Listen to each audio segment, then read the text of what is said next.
China backs coronavirus inquiry, but says it should wait until virus is contained. Chinese President Xi Jinping said he supports calls for an investigation into the handling of the coronavirus pandemic at a key summit Monday, but insisted that any inquiry should wait until the virus is contained. Xi spoke at the World Health Assembly after more than 100 countries backed a resolution calling for an independent inquiry into the pandemic, which has so far claimed more than 300,000 lives globally. The president defended his country at the annual meeting of the World Health Organization, saying Beijing had acted transparently about the origins of the virus, which was first detected late last year in the central Chinese city of Wuhan.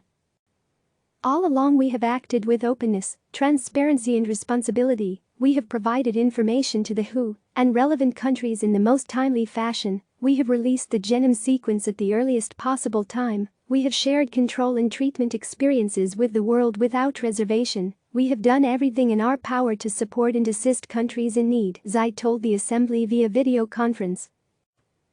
Xi also expressed condolences for the lives lost due to the pandemic and went on to agree with the need for an investigation, though he said it should wait until the pandemic subsides.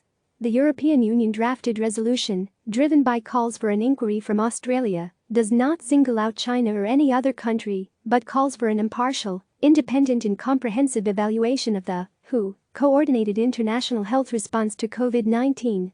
A number of countries, including the US, have accused China of withholding information about the virus.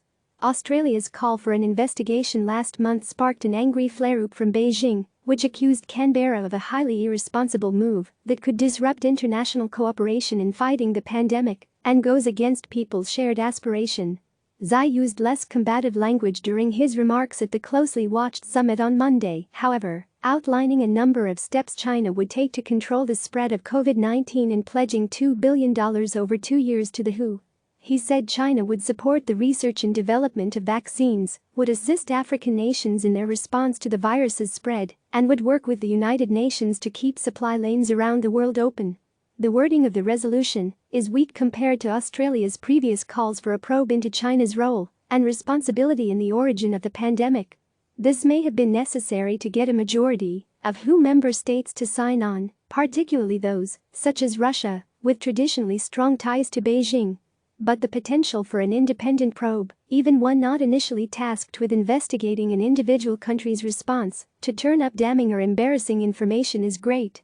Any highly critical report could have a damaging effect on China's global standing, which has already taken a major knock as a result of the coronavirus crisis, with the United States in particular pushing a narrative that Beijing is to blame for the pandemic, claims Beijing strongly denies.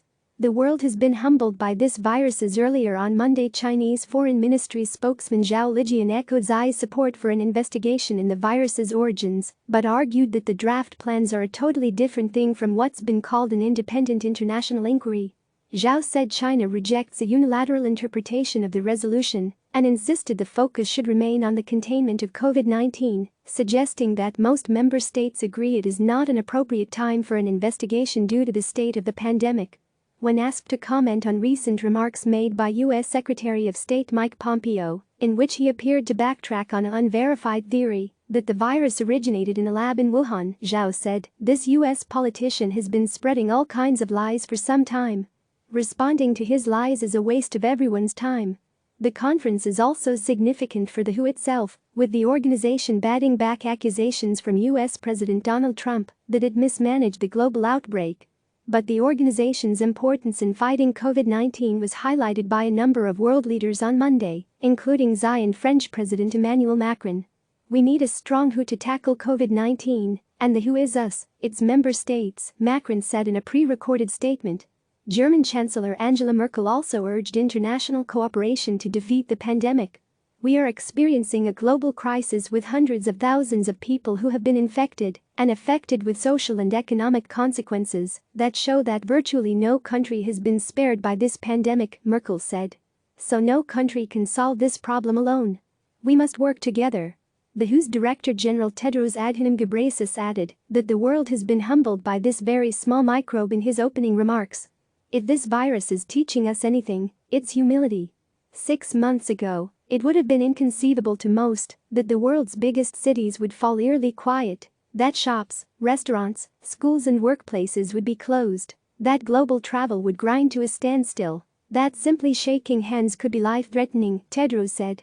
I will initiate an independent evaluation at the earliest appropriate moment to review experience gained and lessons learned, and to make recommendations to improve national and global pandemic preparedness and response, he added. We do not need a review to tell us that we must all do everything in our power to ensure this never happens again. CNN's Amanda Watts, Carly Walsh, Stephen Jiang and James Griffiths contributed reporting. Click subscribe to receive the latest news.